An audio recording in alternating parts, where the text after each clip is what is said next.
Good evening, ladies and gentlemen, and welcome to the April 2022 meeting of the Town of Kent Planning Board. Would you all rise and join me in the Pledge of Allegiance? I pledge allegiance to the flag of the United States of America and to the republic for which it stands, one nation, under God, indivisible, with liberty and justice for all. Thank you. We're going to make a few small changes in the minutes. First, I'd like Bill Volkman to come and speak to us. Are we ready? Sure. Happy birthday to you. Happy birthday to you. Happy birthday, dear Bill. Happy birthday to you.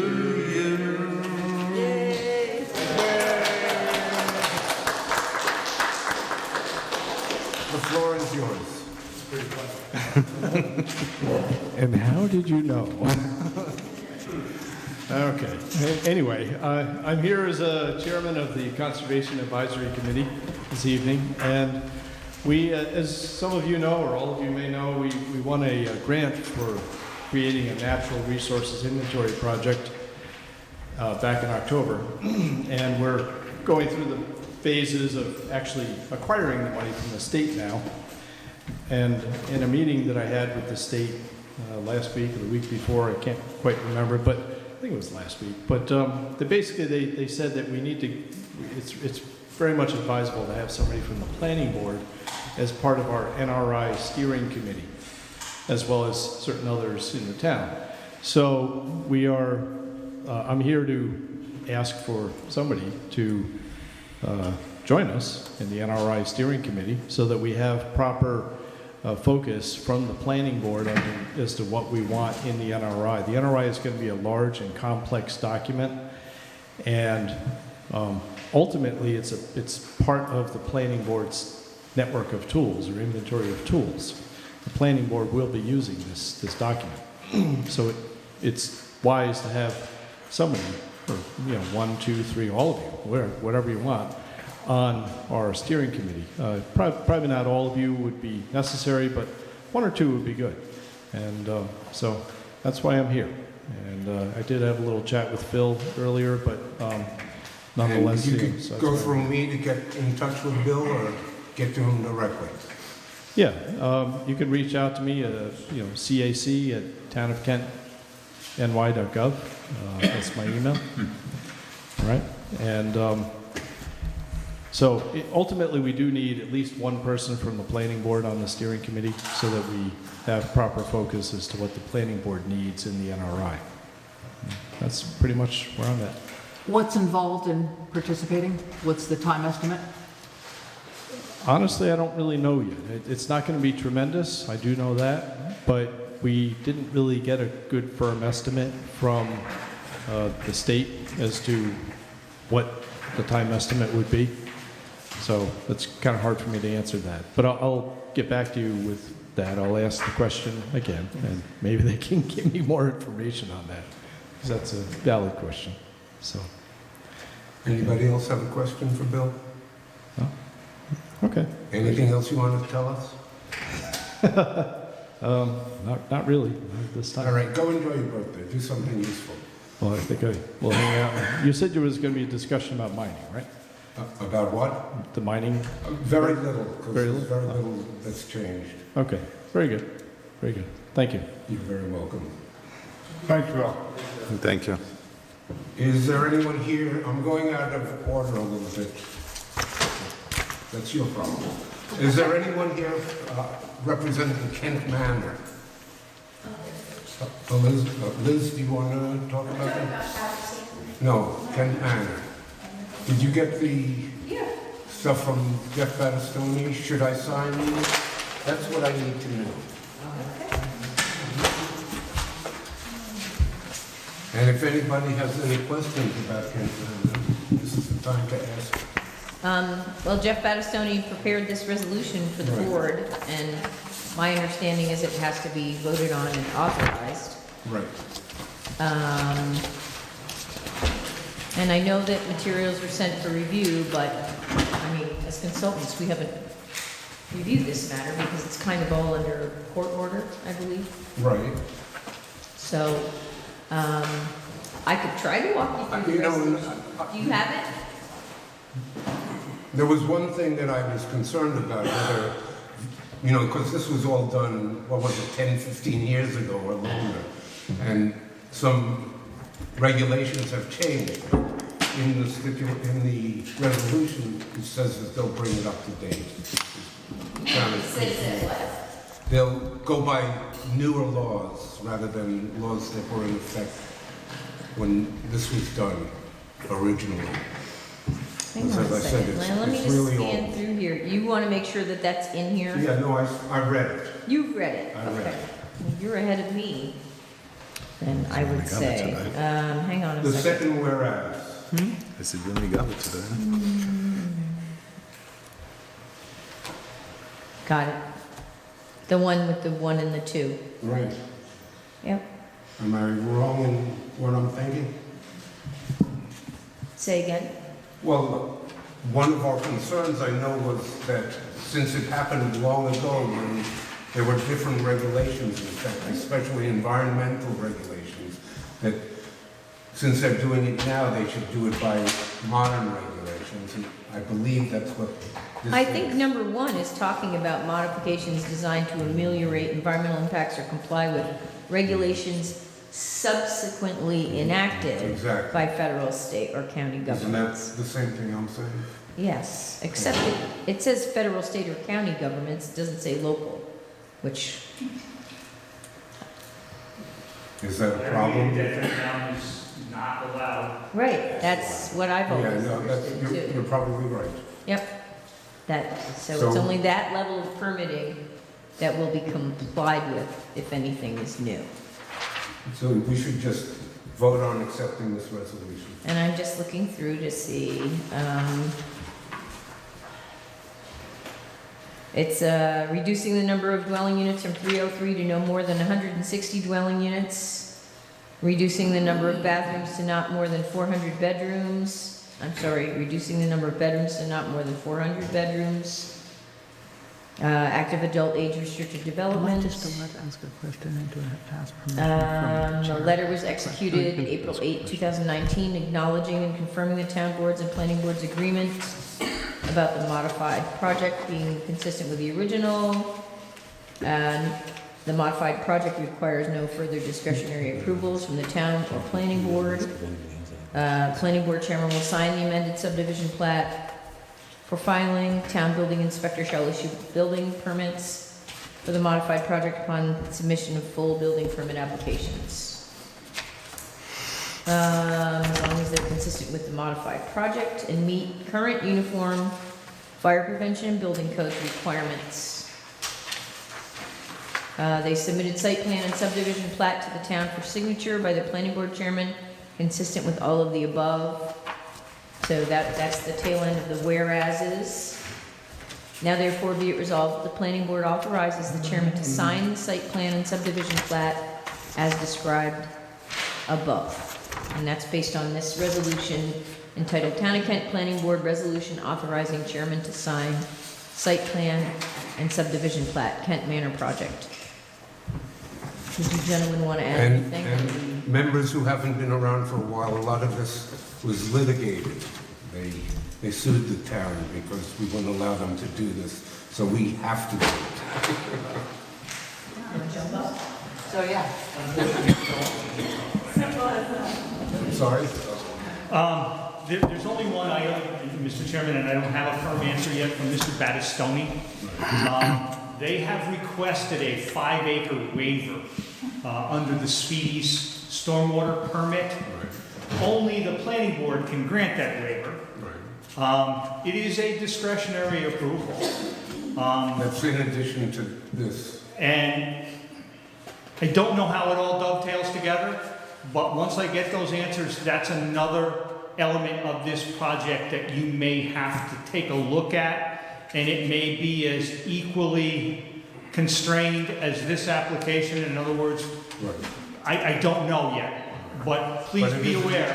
But we don't have to do it tonight. We do not have to do it tonight, and we need some clarity because as far as I can tell and the information I've been provided with, they've had a speedies permit for years back when they first started, and they've just kept rolling it over. Neither Bruce or I have ever seen any of the details, so it's kind of difficult for us to make a recommendation on a 5-acre waiver when it's somewhat in a vacuum. But please be aware that that's coming, and it's part of this element, and I do not know yet how it figures into But it. it doesn't have to be dealt with tonight. It does not have to be dealt with tonight. All right, thank you, John. Questions, anyone? I have a question. Please. So I imagined at some point there was a lot of discussion about the amount of traffic that would be added to Nickel Street. I drove that road carefully today. I can't swear to it, but more than likely. It was a long time ago. We always deal with these things, more than likely. So Liz, do you have any input on traffic on Nichols? And I don't know that there's anything we can do about it Right, at this there isn't point. anything we But can that's a lot of traffic being added to a pretty narrow, windy road that already is tricky. In the wintertime, it's even worse. Right. do. No, you're But it might be in the low case, you see, it might be the bigger. I'm not familiar But with the low case. that would be my concern. The question I have, what, and John may know, he may not, what is the purpose of this 5-acre waiver? We shouldn't even bother with it tonight. Well, I need to know. I'm blindfolded. I can only go by what I've been told, and which is not much. I have not seen the plans. The purpose of a 5-acre waiver under the Speedy Stormwater Permit, you can't disturb more than 5 acres. If you disturb more than 5 acres, you have to get authorization, and there's a series of implementation matters that have to be put in place to increase your inspection frequency. There's a few other things. My understanding is that in order to complete the grading that's necessary for this site, and I've never seen a grading plan, but in order to do the grading, they need to open up more than 5 acres at one time, because they gotta borrow from here to fill there, and so on and so forth, and it doesn't lend itself to a less than 5 acre bites. It's gotta be more of a mass grading exercise in order to make everything work. That's my understanding.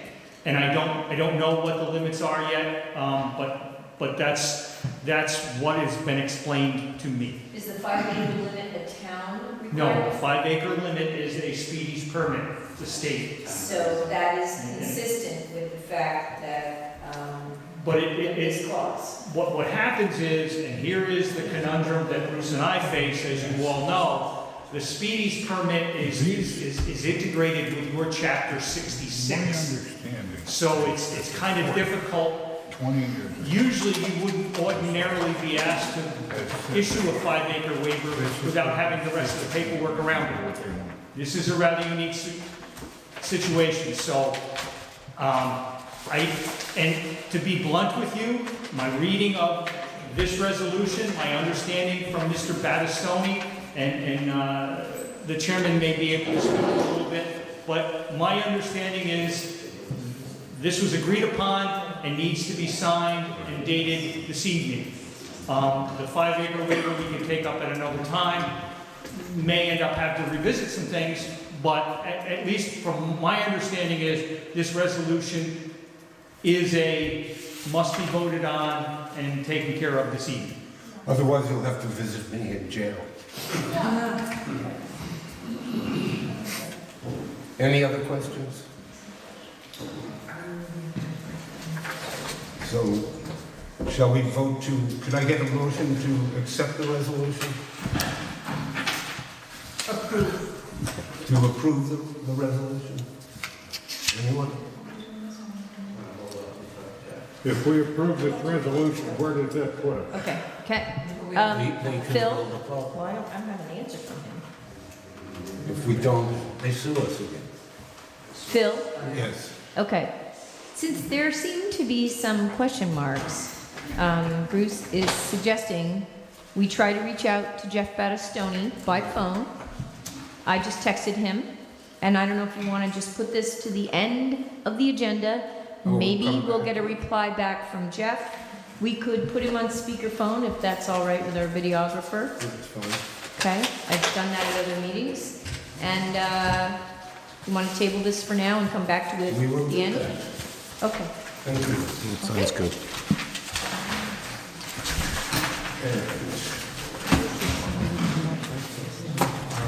Is there anyone here representing Patterson Crossing?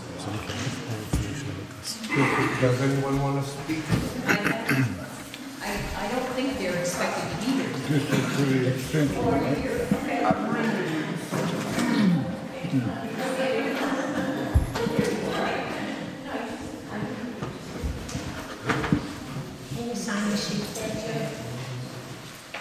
My name is Paul Comotter. I'm a developer and owner of that property.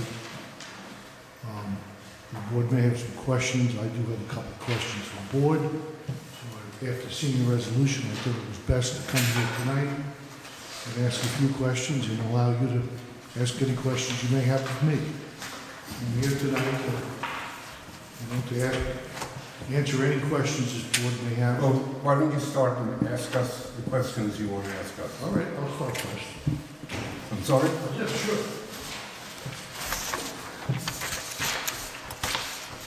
I got the last resolution that the board was potentially preparing to adopt. And I did notice. that You mean from years ago? No, this is a current, Okay. a current resolution that we just received a day or two ago. Okay. And I have with me a resolution we did just a year ago. So I just compared the two resolutions. And on page 9, I'll do this from memory, let me get the last. And when you tell us which resolution, you're saying page 9 of the current? Yes. This is Patterson Crossing? The resolution says, prior to the expiration date of the first 90-day extension, the applicant or their representatives shall return to the planning board at a regular scheduled meeting and by means of written documentation demonstrate and substantiate good faith progress in satisfying any remaining conditions of the approval. And then number 2 goes on, the planning board in its discretion retains the right to rescind the second 90-day extension in the event the applicant has made unsuitable progress or fails to demonstrate, in the opinion of the planning board, a good faith effort to advance the project. Now, my first question would be, what would you expect me to do in the next 60 days to satisfy that request? Well, I think there are documents he has to, yeah, Sure. please. That's all right. It's all your paperwork. So, as you're familiar with, this board is familiar with a number of applications that have had approvals, and because of economic circumstances, funding, COVID, etc., there are numerous projects that are coming back many times and needing to have 2 90-day extensions. And then the next step, if they don't get there, is a reapproval, which lasts for a year. And then if they don't get there, 2 more 90-day extensions. So this has become a practice that the board has had to deal with on many projects. So you're not alone. So at one point, one of our planning board members thought, well, wouldn't it be nice if, when we're in the middle of the 90-day extensions, if somebody could come back in? And I believe that John Andrews and Bruce and I put our heads together with the board and came up with some language that just would allow a check-in halfway through the 180-day period, so on or about 90 days. And, you know, if you look at the history of the resolution, it's all written there, that the board has, you know, has granted a number of extensions and reapprovals. So they are putting this new language in many different resolutions now, just to kind of have a progress report from applicants. Unless something very unusual happened, I don't know that the board is anticipating rescinding, but the option is there, and they also would like to see progress. They don't want to just keep granting 290-day/180-day extensions and another reapproval. They've been doing it. They have a good, strong history of keeping projects that have gone through all the trouble of getting an approval and allowing them to continue and hang on to that approval. So that's what that language is. Well, Sure. Liz, Bruce, John, is there any reason why we shouldn't grant an approval?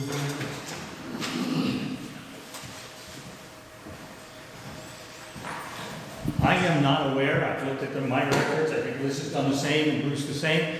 The circumstances haven't materially changed. It's the world around this particular project is not in a position to, permit it to proceed. And so I see no reason for any reason for the board not to adopt this resolution. And again, just to reiterate what Liz had said, this language was added to kind of, things disappeared, and the board asks us, where is it and why is it? Not that. And that's really the intent of this language, is to make sure that we just keep an eye on these projects, because things change. It's happened before. It gets sold, somebody else gets involved, and all of a sudden, it's gotten away from everybody. So this is just this language is in there just to make sure it keeps everybody, pardon my language, it keeps everybody honest. Come back to us, let us know what you're doing. Circumstances haven't changed. But if they have, or there's something pending, it's nice for this board to know about it, and that's why that language is there. Thank you very much. Mr. Camargo, are you okay with that? No, for the trifecta.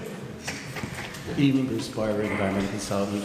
I see no objection either to the extension. There's nothing extraordinary that's happened at the site. I've been by there, as I'm sure members of the board have, relatively frequently. The site remains stable. There's no activity to report on the site at all. And other than conditions beyond perhaps Mr. Camargo's control, everything remains as is. Thanks. Mr. Camargo, are you okay with that language? It was just different than any other resolution, and Understood. and so when I saw that, I thought I could come here and address the board. I just would like to give you a little update if I could on the project. Okay. And you should all know that I appreciate every extension you've given me. You've got this board and your predecessors have been very good in understanding about the economics that go on in this very changing world. So I appreciate that. And also know that at any time you want me to come here and address the board and answer any question you have, I'll be here at the next meeting. I don't generally come, but if I need to be here, I'll be here. Because I think I would be respectful, at least letting you know what's out there, what this world is, how it affects this project, I do stay close to it, because we have about $15 million invested in it. And about 2 years ago, I looked at the tax bill and I said, boy, is that money? And I think I paid $500,000 in real estate taxes 2 years ago, and cleaned the slate clean, and said, okay, that'll keep you good for a while. So, to give you a little, and just so you know also, besides paying all the taxes, we have done some work on the property. We did a joint venture with East of Hudson. It's turned out to be tremendous. Right, it was very helpful. Stormwater that came down the project. We created a ditch that we pulled cars out of that ditch from the erosion. And every pebble of dirt ended up in Lake Carmel because it went down that property, straight to the river, right into Lake Carmel. And it wasn't out stormwater, it just was an old-time practice of highway superintendents. You dumped a pipe to the nearest vacant property, so we cleared that up. That was my money and also East of Hudson. We also did a ton of work on Route 311 on a project that was $1 million for the state and about $400,000 more of mine. We ripped up all the drainage on 311 because at the time, if you walked along the road, you could put your foot through the pipe. So all the sediment was going into that pipe. We put all new pipes in. So when that water got to the river, it got there clean. We widened 311. We widened the ramps. We widened underneath the thing. The whole project was about $1 million. We've done that.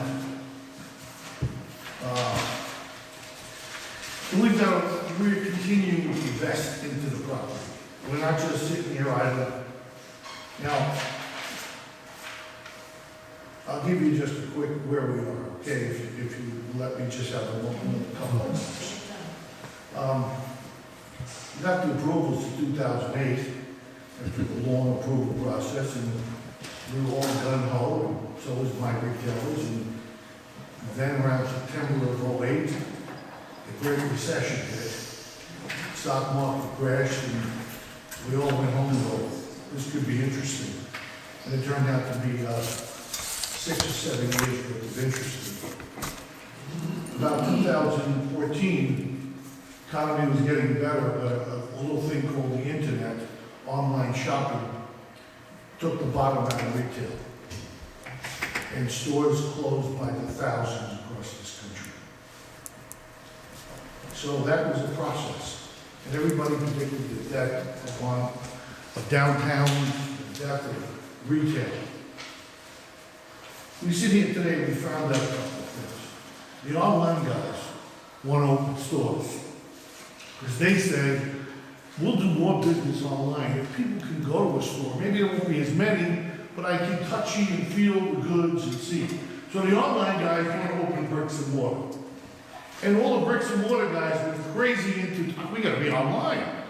Now they're coming back and saying, you know, maybe there's a happy medium between the two. So this trend is just now starting. What I'll do the next time I come here, because I'm constantly reading reports, I'll send a 10-page report to you, the things I get to read. It'll be interesting for you to read it. But basically, we're thinking there's going to be some retail activity again. Because, you know, I hate to use the term, but the cream rises to the top, right? And the Costco's of the world, and the Targets of the world, and the TJ Maxx's of the world, the guys who do a great job, they're still doing good. And the guys that weren't as good at their business, a lot of them are not around anymore. So, and we are doing work in the county. We have a similar project to this in Brewster, and we broke ground on that project 18 months ago. Restaurant people were supposed to open last June. There were real supply chain problems. Their roof was supposed to arrive in March. It arrived in September, and when they put it up, they said, but you only sent us 90% of the roof. And we said, well, we don't have the other 10%. So that store sat there with a giant tarp over half, about 10% of its roof. They are going to finally open May 25th of this year. So they're about a year late. And the supply chain problems are worse today than they were. I'll give you an example. Ductile pipe, iron pipe. If you can get it today, you used to pay under $10 round $12, $60. If you can get it. There are serious issues. The cost of steel, restaurant people couldn't get the steel for months. And then when they finally got the steel, believe it or not, in this crazy world, steel guy went out of business. The retailers are looking at a desire to expand and all saying, but how do we expand? When we could build that store in 6 months and we know our numbers. But now no one wants to tell us what the number is to build it. And no one wants to tell us if it's going to take 6 months or 18 months. So although there's an energy now to open a few stores, the headwind because of the cost of construction and the supply chain are could have blowing in their face. So they have good intent now, so we're gonna deal with that. And I don't wanna scare anybody, but if you listen to the news, you hear sky-high inflation, right? And now we talk about all the other factors, and now we say, we could have a recession upon us. And when they talk about a recession, they talk the country into a recession. All of a sudden, you want to put an extension on your house, and you say, I'll wait till next year. I'm gonna buy that new car, I think we can keep this one for another year. We all do it. The vacations change because people say, if a recession is coming, I gotta be prepared for it. And an extension of my house is not as important as giving myself a heart attack when I'm gonna pay this payment. So we're in, it's gonna be a very crazy year ahead of us.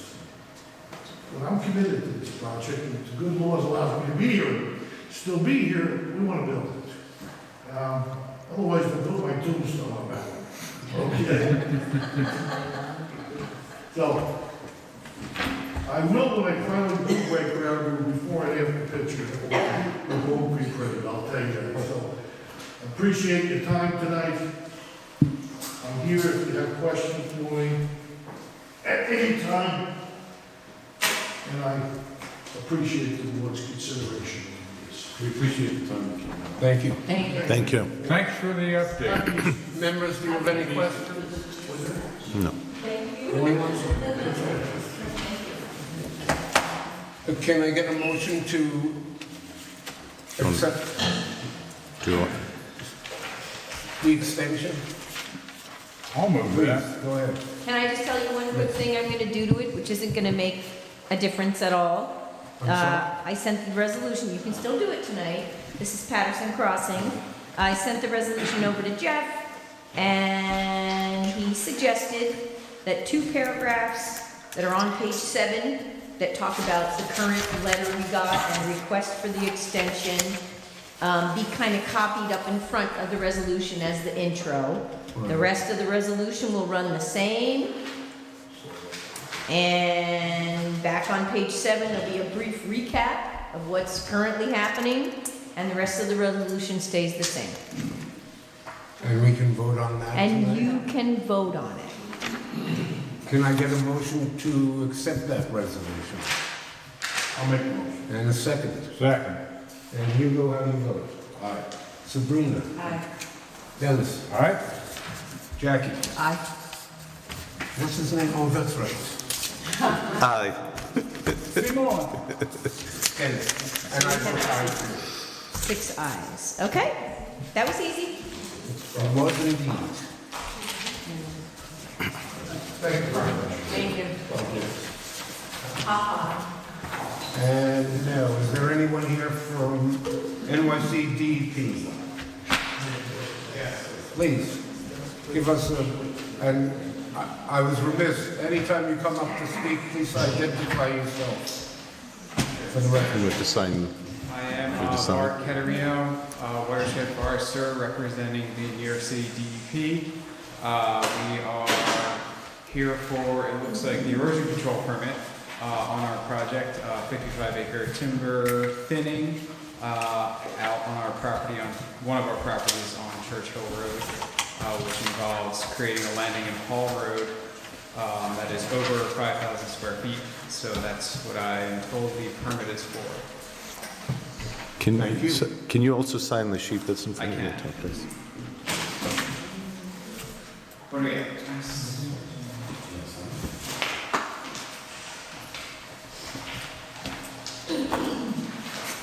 Don't fight about it. We're flipping a coin, you want. I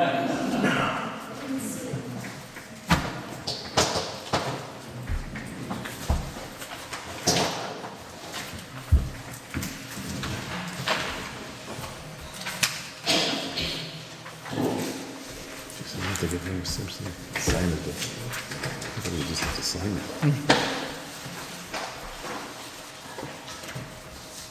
There must be more to it. That's bad.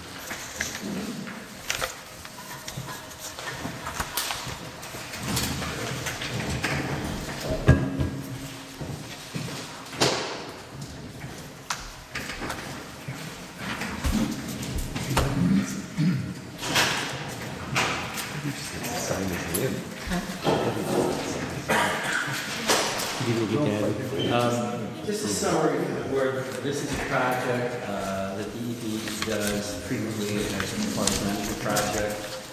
This particular project is located at Churchill Road. The plan is to remove approximately 6 acres of trees that were blown down in tornadoes back in May 2018, and also to do a very moderate intensity silvicultural thinning of approximately 55.5 acres of the subject property, which is a total of about 84 acres.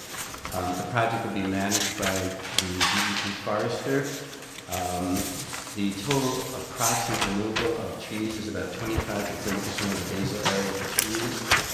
And there's special protections put into the forest management plan around wetlands, around wetland buffers in terms of time of cutting, sequency, amount of cutting, etc.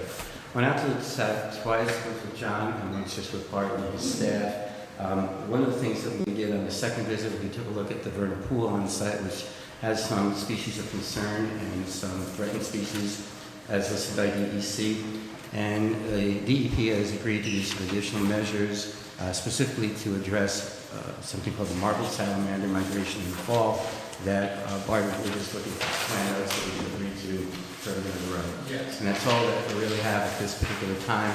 I recommend the board schedule a public hearing for the next meeting in May. Any questions?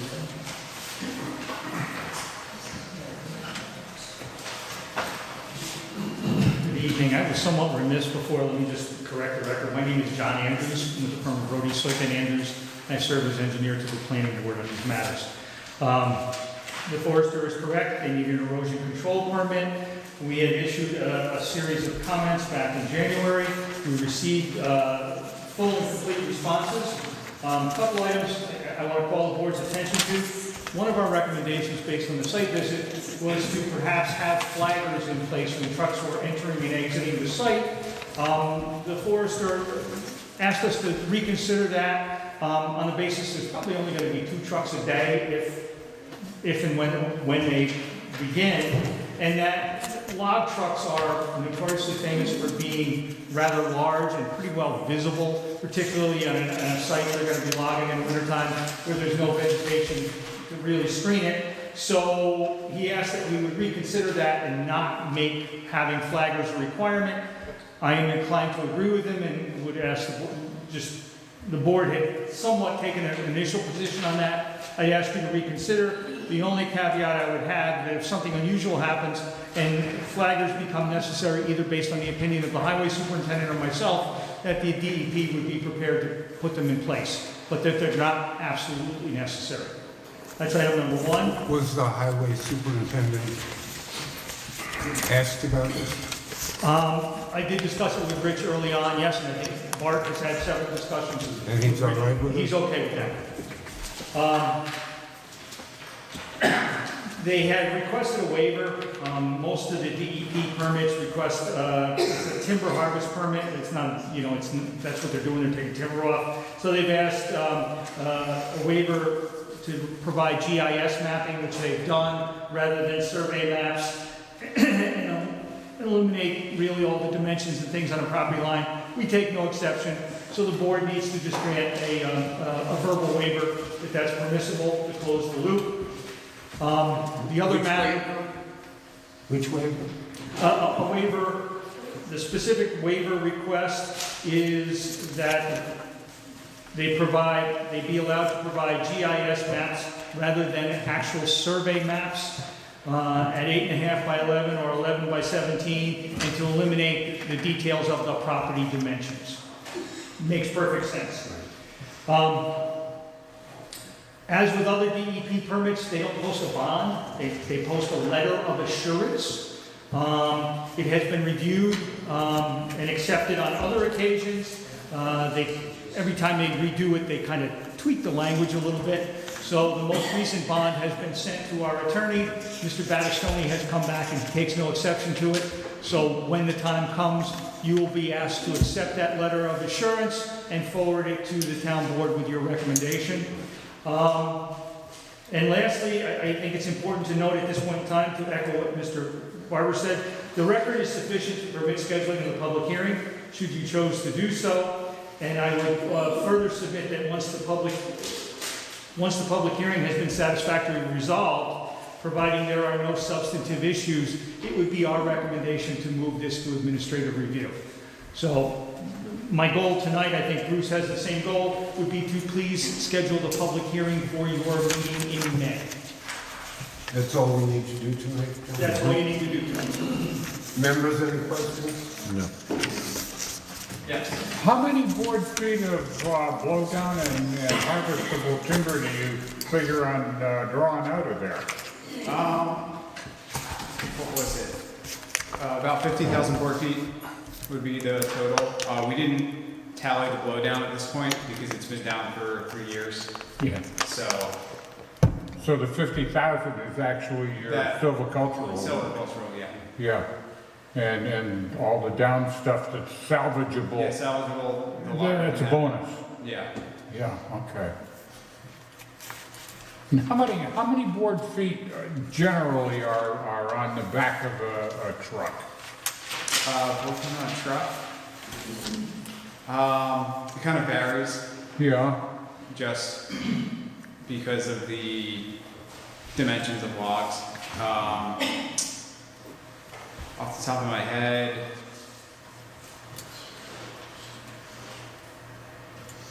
What, 20 logs at, Yeah.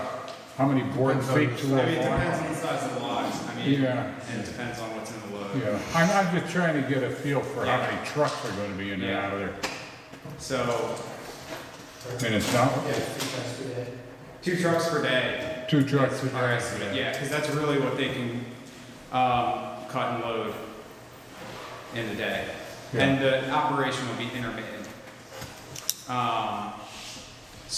Because we stop for bad weather, any type of wet weather, we stop. And that happens around here frequently.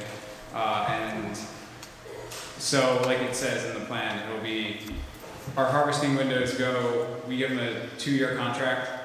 And so they could be out there for a week, say in November when the conditions are good, maybe 2 weeks in January when it's completely frozen, you know.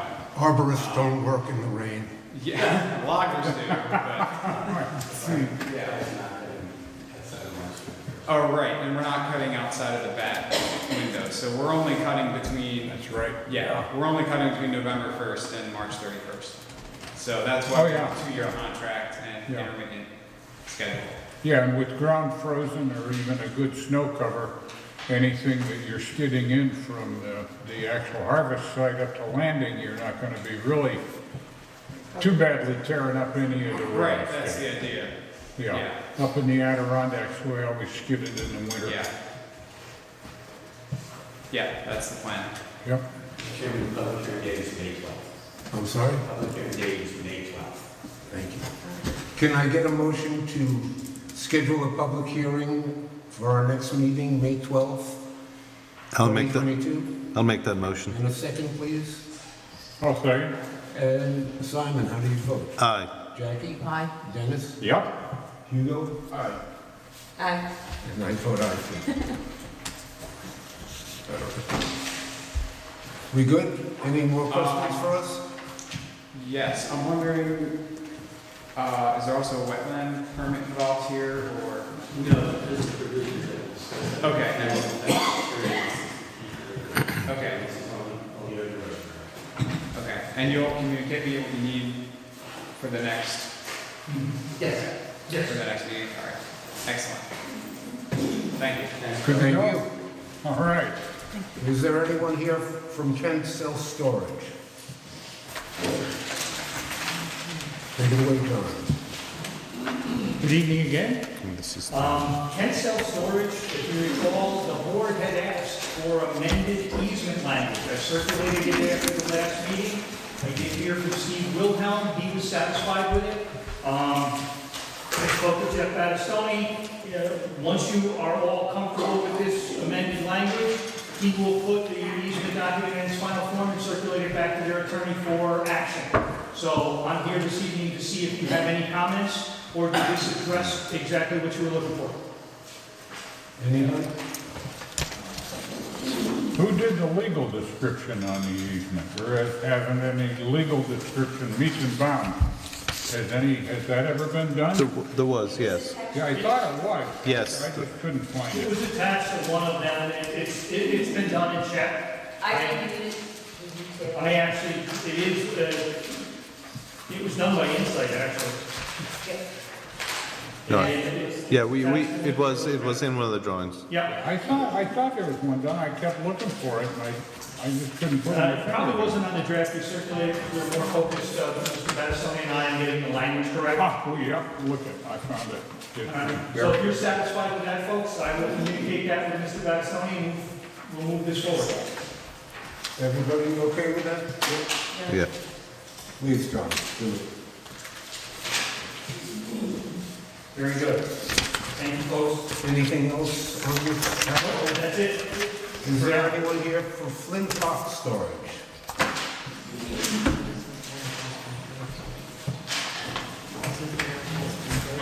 Welcome.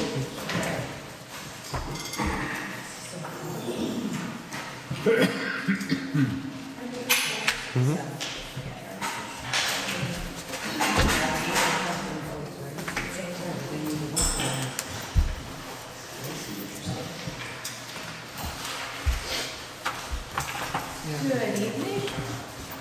Good evening. My name is Jamie LaJudas from Inside Engineering, Surveying and Landscape Architecture. I'm here on behalf of the Bassies, who are also present. My name is Kristen.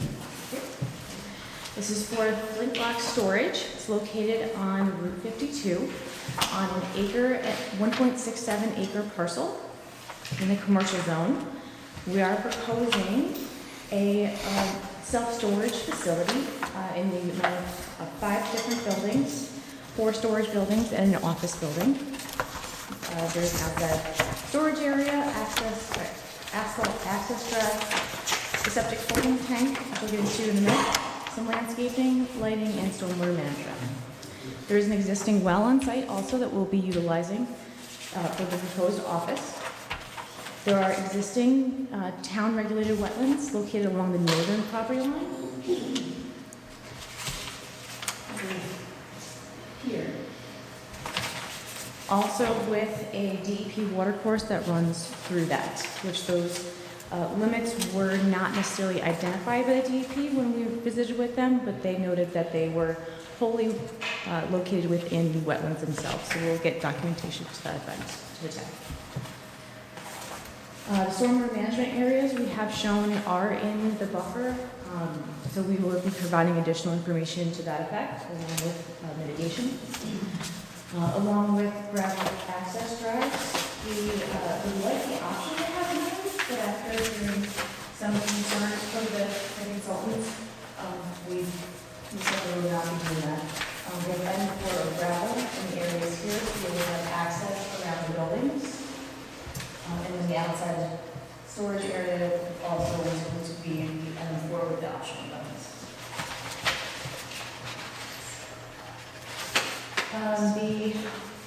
The 4 storage buildings amount to about 8,200 square feet. There's about 66 units currently proposed of varying sizes. They could be varied further if needed. The proposed office has a garage where we use it by the owner. The holding tank, as I mentioned before, we have confirmation from the health department that because of the use of this and it not being open to the public, a holding tank with an alarm is acceptable to them, so that we don't have to put in like a leaching field whole septic system. Can we get a copy of that? Yes, absolutely. So we were in receipt of comment letters. I haven't had a chance to review all of them yet, but we will be addressing those within the next submission and giving you additional information. Thank you. Any questions? Consultants?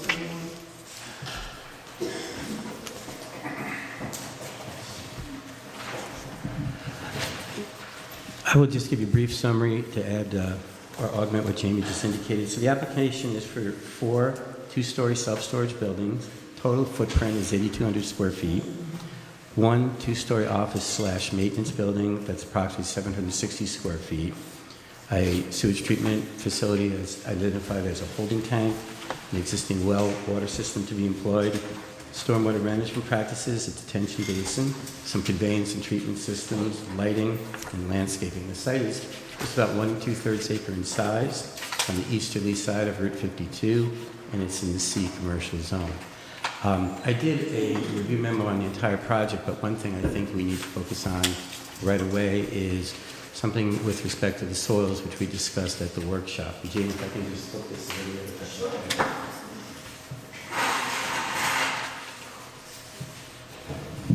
When, it's not shown on this map, but on one of the maps that the site provided, it is shown in another.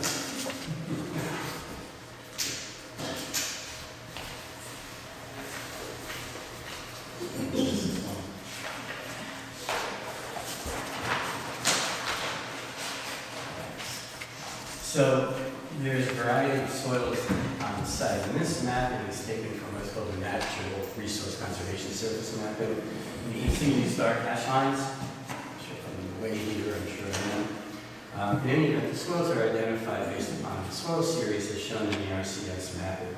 This particular soil section here through here, which represents the majority of the center section of the site, encompassing 3 of the 4 storage buildings. This area here is known as Lysis B soil, which in accordance with Chapter 39A of the Town Code, which is the Freshwater Wetlands Code, that is considered hydric or wetland soils, meaning that the delineation is shown, which depicts field delineation flagging here, and a watercourse identified by DEP here is not picking up the soils maps as shown here as wetlands. So technically, the entire site, virtually as shown here, is wetland and wetland buffer, as we discussed at the workshop. So basically, what the board needs to know is that these soil maps are done through a variety of different methodologies by the Soil Conservation Service. They are not to be used as site-specific information. They are planning tools and generally are extremely accurate, but not site-specifically. So in order to get this right the first time, what we encourage the applicant to do is to engage the services of a qualified soil scientist. There are registered soil scientists through the Soil Science Society of Southern New England, try saying that 3 times, and then there are certified soil scientists through the Soil Science of America Association. Somebody who is qualified to those organizations and is familiar with hydric soil delineation in the field, I would suggest to be employed to determine with certainty if what is being shown in this map, which represents a mapping exercise by the NRCS, is accurate or not. If it is accurate, then basically the applicant has a task to demonstrate how this particular project can move forward based upon the fact that it's been disturbing a large area of wetland and wetland buffer. I have other comments from the review of the entire project that was shared with Jamie and her staff. I don't feel it necessary to go over that tonight until we get this wetland issue cleared up and can move forward. Thank you, Bruce. Wow. The whole site is wetland soil. Good evening, again. I did prepare a comment memo. We did have a discussion at the workshop. I'm not going to go through it all. Most of them are relatively straightforward. Jamie addressed 2 of the bigger ones. They decided to opt to not utilize millings adjacent to the wetland, which I appreciate, and that they have apparently, much to my surprise, gotten approval from Putnam County for a holding tank. And as long as that's demonstrated in writing, that addresses a couple of our concerns. There's a couple other ones that we discussed, and the first one is the project is located on Route 52, but the access is via an existing 50-foot right-of-way that runs along the end of the property, right through here. So, and basically, I don't have any details of the rights or obligations with respect to that right-of-way. I did a quick check at the county clerks. The language appears to say for ingress and egress only. Now, this is going to be used as a commercial site, albeit it's not a heavy traffic generator, but the right-of-way, this portion, it's got a very interesting DOT paved entry. It's correct. And then it appears to be gravel the rest of the way, kind of, a combination of dirt, gravel, the whole 9 yards. Now that you're putting this type of facility, they are paving on site for certain access. So our recommendation, it would be that the drive be widened to a uniform 24 feet to match the entry, and that it be paved to at least a point just beyond the radius on this second driveway. That way, you know, you're assured of it being a fairly good drivable surface and able to be maintained. My concern is, and I leave that up to Jamie, about documentation. I don't know if these folks actually have the right to do that or not. It doesn't appear to be that way in the language, but I didn't do a detailed search, and I'll defer to them. But our recommendation is that it should be a uniform drive and should be paved at least past this, and we would seek them to demonstrate that they have the ability to achieve that. The next item is, there's some interesting details on the survey here that requires some explanation. They have a culvert on the opposite side of the road. It appears to head in their direction, but there is no point of discharge. It indicates it can't be located. There's a small concrete box that appears to have what the surveyor described as an invert in it. I don't have any clue as to what it is. And then they have a upright vertical 24-inch CMP in the middle of the site that again has no details. They may be inconsequential, I know not, but they need to be further explained in detail. And I think unless Jamie's got some issues, most of the remainder of the comments are relatively straightforward and technical. Thank you, John.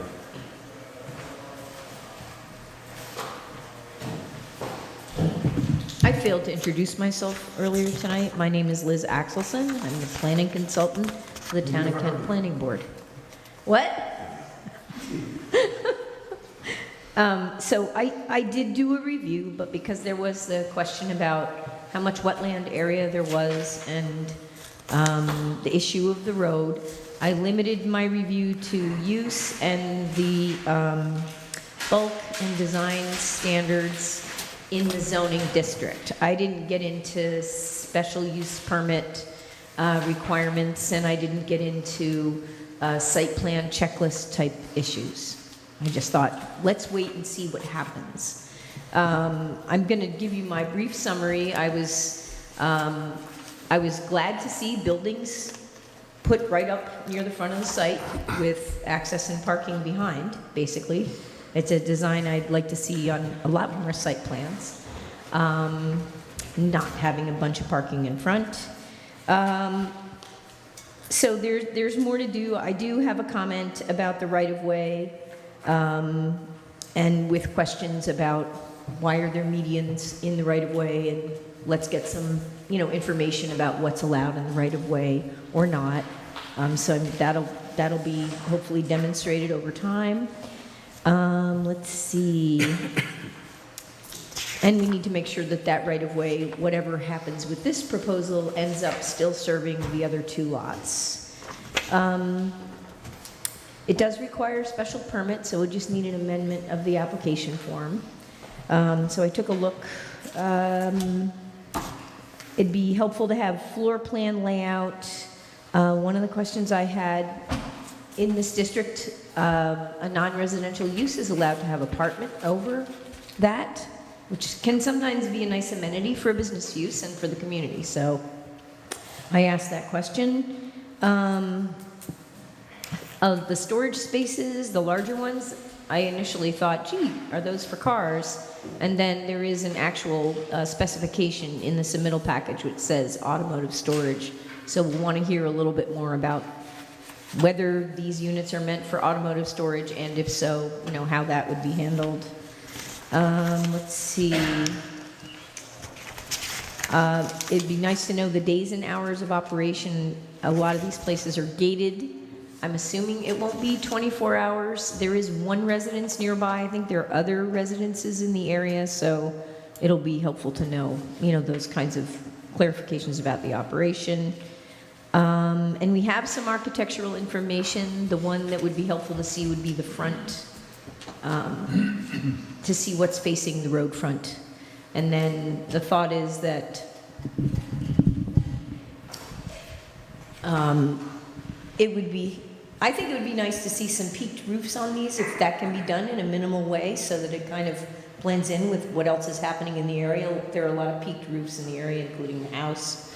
And then, in terms of landscaping in the front, I thought it'd be nice to have a lot more sort of in front of the storage unit, and then retaining maybe some vegetation where the stormwater management basin is. Since we do actually have an office building that maybe will have some windows facing the street, and might look kind of nice, maybe having lower vegetation in front of that and some screening right in front of the parking. Oh, I'm going to stay over here. And then another concern that I had, because we're creeping up on wetland buffer and wetland, and we still don't know the extent of that. I was kind of questioning whether or not it's necessary to have access all the way around these buildings. In other words, would it be possible, say, for the front two buildings to just have a turnout here for people to be able to come in, back in, or nose in and back out and come out instead of going all the way around? And then maybe there could be another space shared between these two where they just can back in and back out instead of going all the way around. So that was a way of, minimizing impervious on the site. And I did sort of float an access idea with John and Bruce, but they weren't buying. And I was thinking it might be interesting to have maybe two-way here and then just one way out, so this is just right out. So if somebody wants to come in, they can come in here and go to the office. And then when they're done making their deal, leave and go back and get their stuff to bring back to their storage. So that was just a thought. And the only reason is because this driveway is so close to the intersection with the road. And that being said about access, I was actually glad to see and hope that this right-of-way pans out, because it's nice to see access coming from a shared spot with two other lots, rather than having something come right out onto the frontage, in my opinion. So those are my biggies. Everything else is design standards, buffering, landscaping, and that. Thank you, Liz. Members, any questions? Not right now. Liz, do we have to do anything on this? Do we have any kind of ideas or records or anything as to what any past land use has been on that site? That what appears to be maybe some kind of a drainage that had been installed, I wonder what historically may have been on that property. I think some of it has to do with the DOT putting in drainage pipes and culverts to divert water off of Route 52 and just kind of dumping it wherever they want to. That's DOT? DOT. That is, 52 is a DOT road. So, that is some aspects. The other items we'd have to look into further. Yeah. There's no indication that you found that there would have been any kind of buildings or anything on the property in the Not past? that I recall. Allie's ice cream. Allie's Your ice what? cream. An ice cream stand. Need water there. Allie's ice cream. There you go. Yeah, that. Now I know. Yeah. That's An ice cream stand, okay. we can look into the history a little further. No, I just wondered if there had been some kind of occupation on the property that would have predicated digging those sumps, those pits. Potentially. And they may be connected or something under there with some piping and, yeah, is it gonna get dug up or is it something we can use or what? No, there is a culvert that goes across the road here, that goes across the road, and it comes out, and we don't know exactly where it bends, but it does bend and shoot across here, and there is a structure just on the Up toward Boyd's well drilling there, yeah. Exactly, yeah. We did locate this when we were walking through there with DEP. So again, additional information we could provide for that. To make a couple other comments, on business review. The front of 52 along this area is pretty heavily vegetated with brush, Sure. scrub stuff. We are looking to mitigate some of that with some additional landscaping, which will be coming in the next submission as well. And then as far as the architecture for the self-storage units, those are currently being designed, so we'll also have additional information soon. So there'll be some kind of manicured screening or something along the highway there? Yes. And then we're also looking into Bruce's favorite, the wetland issue. We are getting into that too, having received his comment.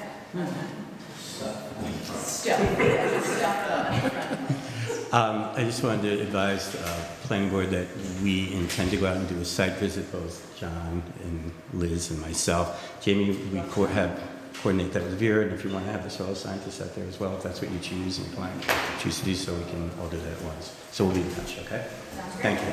Good, thank you, Bruce. Anything else, David?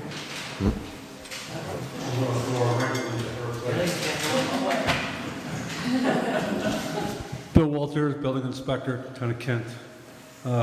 Liz mentioned one of the things outside of the building here. Yeah, the access to the driveways and stuff. The fire department would really like to have access around the buildings. Instead of blocking it off. I think enough is said. Thank you, Bill. That answers that.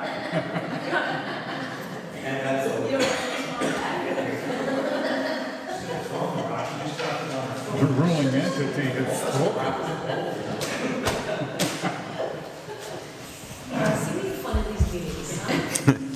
Poor Jamie didn't beat her on again tonight.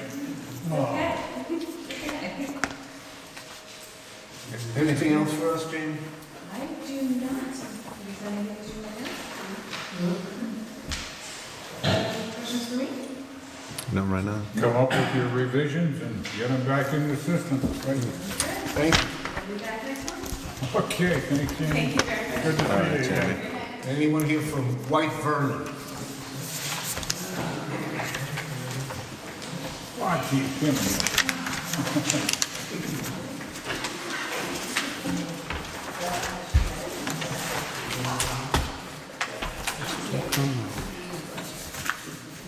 Evening. John Carell, representing Madeline White in Vernon. They are looking to construct a single-family house on a 40-acre parcel of land. Lot number 2 in the subdivision that was approved previously. Lot number 1 was purchased by New York City DEP. The access, there's an existing access driveway, and there's an easement for that driveway over a right-of-way through lot number 1. We have health department approval for the well and the septic. We're working with the DEP and the DEC in taking, well, the easement, the present easement only indicates for access, doesn't indicate that you can put any utilities on it. And the White's attorneys, Mr. Schilling, has been working with DEP and DEC to get that language changed to include utilities, because it doesn't make any sense. And this is other sites back in the day when they did this subdivision. And we're very close to, we've been told that utility, changing the easement to include utility will be forthcoming. And on this project, there's an existing driveway that goes outside of the existing easement. I've provided an alternative driveway, and it's just outside of the easement in this area here, very close, within like 50 feet or 70 feet of the lot number 2 property. And we're told that's going to, I provided an alternative to put the driveway within the easement, but the existing driveway is out of the easement over that. That's my story. Thank you.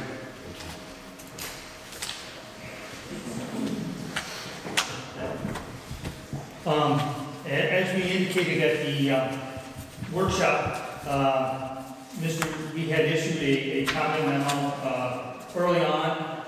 Mr. Carell provided responses. Once he received the draft that we covered at the workshop, he realized that there were some things that apparently didn't reach my desk, and he submitted them. So between the workshop and now, I did review them. And I also tried to provide some responses to some of the comments that he did raise. And I think for the most part, most of the items have now been resolved. There's a couple minor technical things. The big items that I think need to be addressed relate to the driveway and the easement and how that's all going to function. And because basically, regardless of who owns it, it's a driveway that serves multiple properties, so we will need some form of cross-access and maintenance agreement. We don't know what DEP is going to generate, but we'd like to be able to have some opportunity to comment on it, to make sure it covers the bases. Whether they listen to us or not, I don't know, but that's going to be an issue. There's some compliance with some of the technical issues. There's some improvements. It's got to be paved 30 foot off the road, and a few other things. It does need some pull-offs because it's greater than 500. But for the most part, most of the open items are relatively minor and are kind of drawing cleanup and other things, except for this easement. So the punchline here is the application is ready for a public hearing should the planning board determine that they desire to have one. Mr. Carell has asked that it be waived. I defer to you folks, but what I will say is if you can, if you're going to hold a public hearing, I would tell you it is appropriate to hold it at your next meeting and make that resolution. And that providing there's no substantive comments, and maybe if we get a draft of the DEP easement, it might be an appropriate time to move it to administrative review. But I'm going to reserve judgment on that until we see what happens at the public hearing, should you desire to have it. Are there 4 members who want to have a public hearing? We should. Is there any more? What? Do you have anything else? Most of the comments that I've had have been addressed. Now that I'm going to look at the site, one thing that Jack and this applicant has requested is a waiver of tree survey requirements. When we're out to the site, within the limits of disturbance, there are very few trees that are remaining out on the site. The recommendation is that, John, I have no objection to the board granting that waiver, so choose. I agree with John that this would, if the board chooses, appear ready for a public hearing on May 12th. Well, should we wait for tree waiver until after the public hearing? You could schedule the public hearing pursuant on obtaining the documents that John's requesting, and if those documents are not obtained, then you could adjourn the public hearing until such time as they are, if your board chooses to do so. Thank you, Bruce. Bruce, you have anything to add? Again, I ask, do we have 4 members who want to have a public hearing? Yes. Yes? Yes, I do. Yes. Dennis? Yeah, Can I get a motion to schedule a public hearing for the next month? What was it, the 14th? May 12th. 12th. I'll make the motion. And a second, please. I'll second that. And Hugo, how do you vote? Sabrina? Aye. Vince? Aye. Jackie? Aye. Simon? I know it's difficult. Simon? And I vote aye too. You're just not there tonight, Simon. Yeah, I know, right? So that passes. You have any other questions for us? No, I don't. So public hearing it is. Next month. Thank you. Thank you. Is there anyone here for? Mr. Chairman? No. What? No, I'm sorry. So I did get a reply back from Planning Board Attorney Jeff Battistoni that we could call him in. Right. And I figured sooner rather than later, given Fine. that's okay with you. Absolutely. So we'll call him up.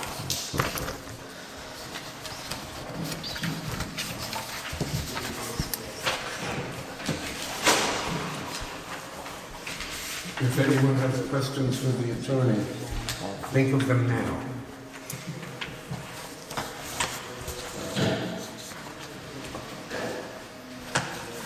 This doesn't conflict with the manor, does it? Hey, Jeff. Yeah. Yeah, okay. So I'm here at the planning board meeting and I had to put you on the speaker and let you talk to the board. Okay?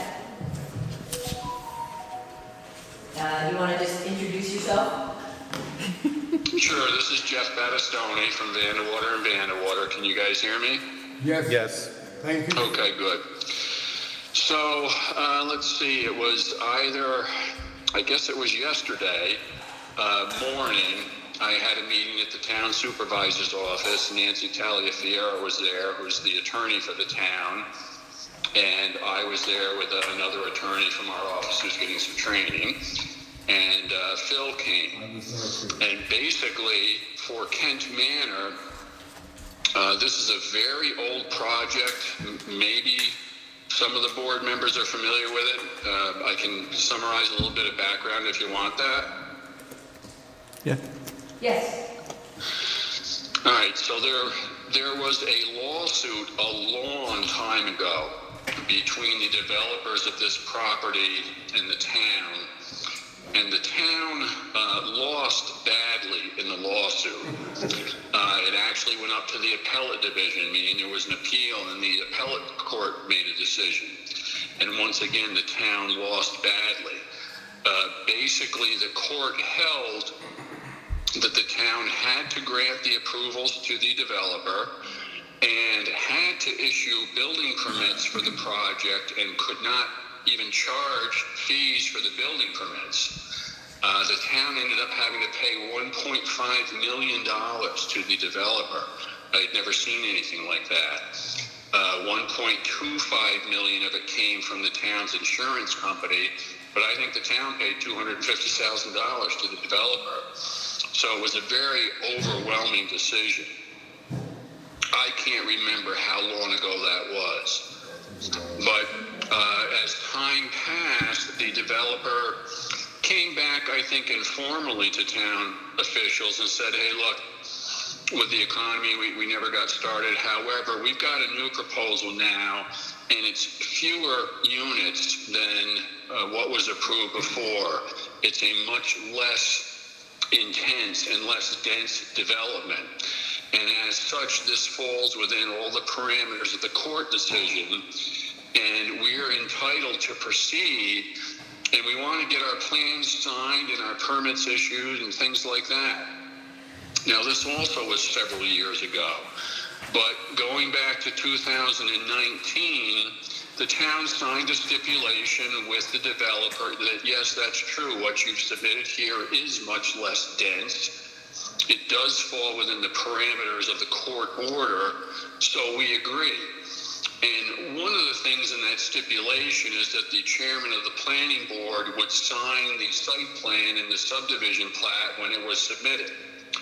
So again, some time passed, but recently the developer submitted the site plan and the subdivision plat and said, okay, we want these signed now. And from what I know of the whole situation, I think they're entitled to that. I think that this all stems from a court order, but also from a stipulation that's been signed by the town. And so I think they're within their rights to have both the site plan and the subdivision plat signed without any further review or approval of those documents. And I think, Phil, when we looked at this yesterday, the typical subdivision plat has a legend on it where the chair signs and it says, based upon a resolution from the planning board dating such and such, the chairman has been authorized to sign, and that's why we prepared this resolution so quickly. Right. Right. And so John Andrews has one question. Okay. Jeff, can you hear me? Yes, I can. Okay. You also raised the issue, they had requested a 5-acre waiver under the Speedy's permit. Correct. Now, what troubles me to some degree here is, that is actually a discretionary approval on the part of the town. In other words, typically speaking, somebody requesting a 5-acre waiver has to make a case for that waiver, and they have to consent and commit to additional measures associated with the waiver. And that's part of the state permit, not part of our town code, but it is, we, as the MS4, we're the implementing body, and therefore it's kind of got to go through the planning board. So, I'll agree with that. I don't know if you got it or not, John, but one of the things that I sent to you, and I don't know whether the other planning board members received it or not, was a copy of a letter from their engineer. His name might be Manzetti. no, it's Rich Franzetti, and I did get it.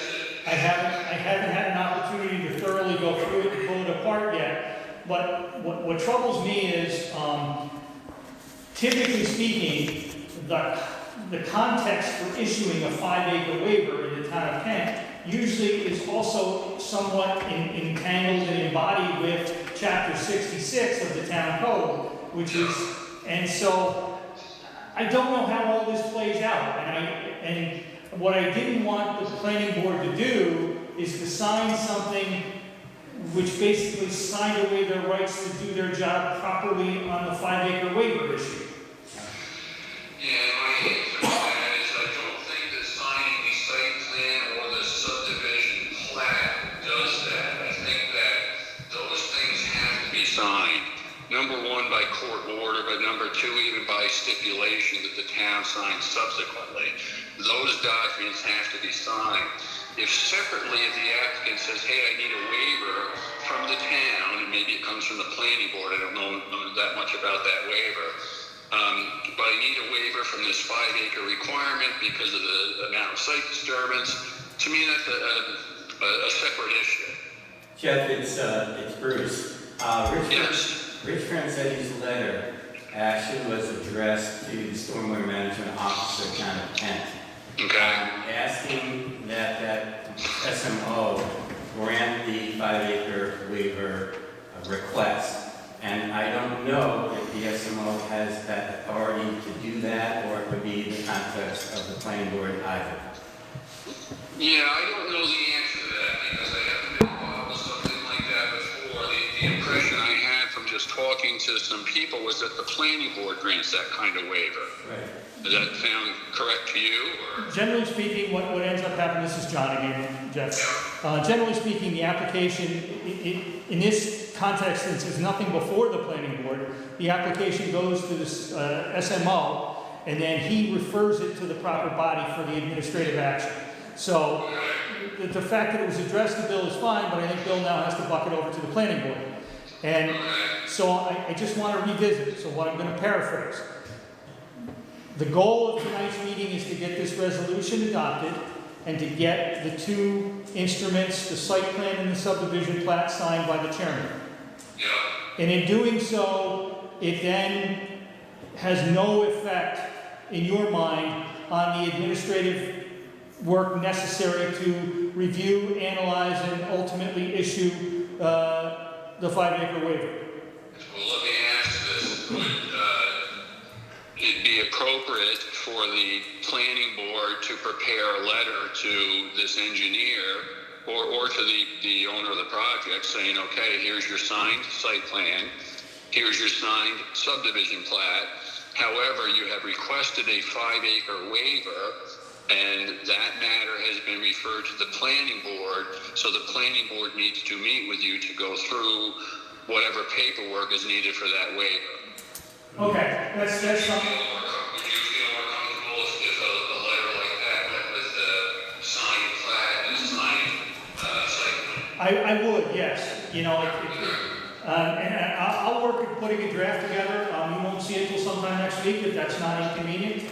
But the board is prepared, I think, to act on the resolutions this evening, the resolution. So with this clarification, we'll move that ahead. And we can sign these and I do think the that's resolution. good. I think the plat and the plan have to be signed, and there is still this separate request for this waiver.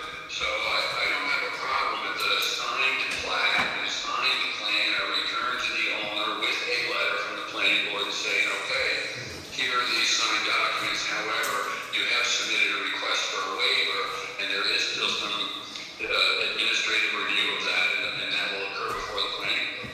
Okay, that makes perfect sense, and I think, does that address the concerns of the board?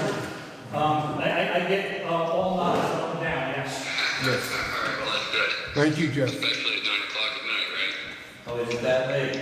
Jeff, one other quick question, it's Bruce again. Yes, yeah. So do you feel that in that the, let's say, the plan to disturb more than 5 acres at a time, which is what the waiver request is, that the potential would be there to substantively change the existing grading plan, limits the disturbance, effectively change the site plan itself per se, and would it be okay just to have the board sign these documents tonight, and John's letter saying, however, it's contingent upon no substantive site changes in granting this waiver? If there's a lot of site plan changes, it may not be the same plan that the board was approved in 2011 the court saw either. I think that would be true of any site plan that gets approved. If subsequent to an approval, you're going to substantially change what was approved. Sometimes you might be able to get just a field memo sign off, but other times it's substantial enough where you've got to amend your approval.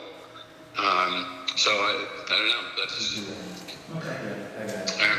Got one more person to ask a question. There's a whole lineup for you here, Jeff. okay. Good evening, Jeff. Bill Walters, building inspector, Cuyahoga County. Yes, hi, Bill. Just want to confirm what I said earlier, that this project, there is no fee, building permit fees for the project, for the 150 buildings that they're building, and no CO fees for the 150 buildings. That's correct from the court decision, and I think when the court decision was granted, it was 303 units or something like that. It was way more.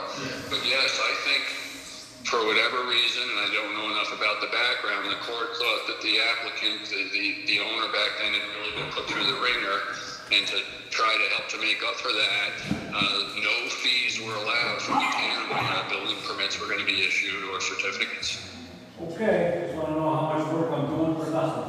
Oh, I got you. But no, that's clear in the court decision. Thank you, sir. That's very nice. Have a good holiday. Okay, yes. Same to all of you, and that's right. Happy Easter. All right, so You I too, think thank we're all you, set Any- from Jeff. Anybody else? No.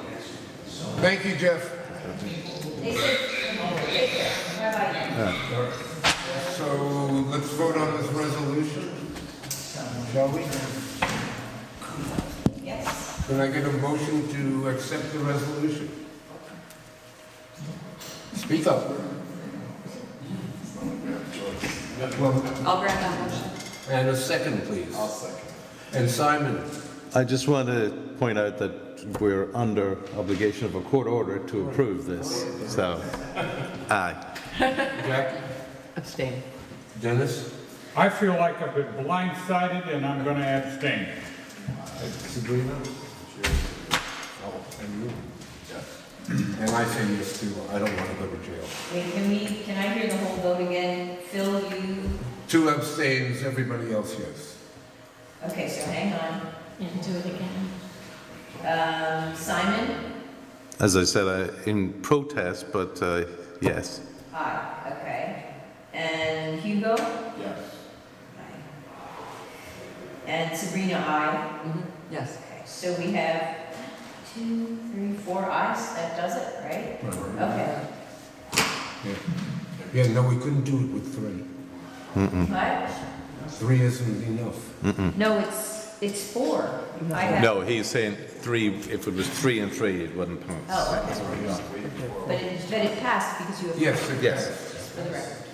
Okay, Let's move on. thank you. It is, but the problem was, as I said, a court order to approve it. Career Support Solution?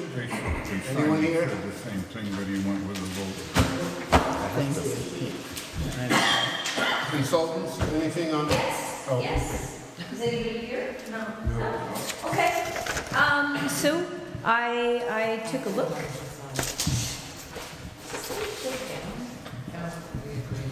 All right. It's too late for that. I am where I am. We, Okay. I guess we have empowered the chairman to affix his signature to the document. Right now. Better use them. So I took a look at these signs and took a look at what was existing on the site and what is allowed per zoning. And the proposed signs, a freestanding sign in an existing freestanding sign frame is 11 and a half square feet, which is well below the max allowed.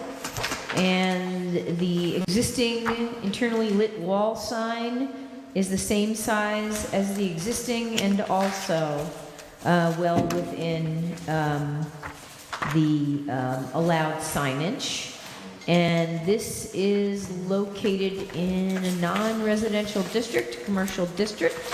So I believe that the planning board could approve the 11 and a half square foot freestanding sign on the existing freestanding sign holder. That's not the right word, but you know what I mean. Existing frame. And the planning board could also approve the 18.7 square foot new sign on top of the existing internally lit item on the building's front facade with no conditions at all. Thank you, Liz. John? I just have one quick question. I was kind of trying to catch it. Only one lit sign is on the building, the other one's not lit? That's correct. Okay. It's an existing internally lit. Okay, the one out on the post is not lit, The correct? one that's on the post, it's a two-sided, Okay. so it's at the road, and you can drive in either direction and see it. Okay. So, that's it. Questions, anyone? Can I get a motion to approve the signs? Motion. And a second, please? Second. And Hugo? Aye. Sabrina? Aye. Dennis? Aye. Aye. Too fast for you. Simon? Aye. And I vote aye too. Ta-da. It passes. Is there anyone here from Heritage Auto School?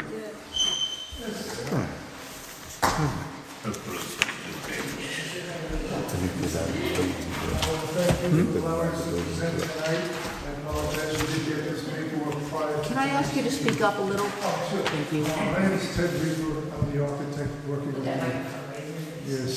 working with Heritage on this CDL training site that we're planning on for 480 52. Now, I'm just, can I tell you on what? Hand it out?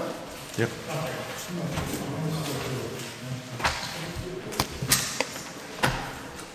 Okay, we have made some conversations with Bill. Thank you, sir. And Bruce, and we came up with an alternate plan to have a small structure on the site and to Thank you.